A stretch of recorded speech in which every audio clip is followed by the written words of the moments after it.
Mobile একদম হাতবে না, মনে মনে পড়াশোনা করবে। মনে মনে পড়বে আর আর মনে মনে লেখাপড়া। আবার মনে মনে?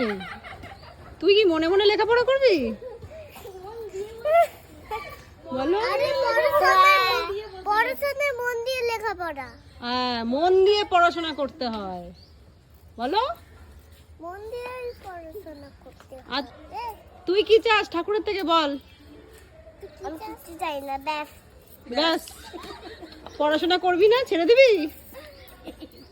কি রে? ছাতার মাথা করবো আমি। ছাতার মাথা করব আমি। পড়াশোনা করবি না? করি। করিস? ঠাকুরের নথ পড়ে গেছে? এত মনে মনে বলেছিস তো তুই, এই জন্য ঠাকুরের নথটা পড়ে গেছে।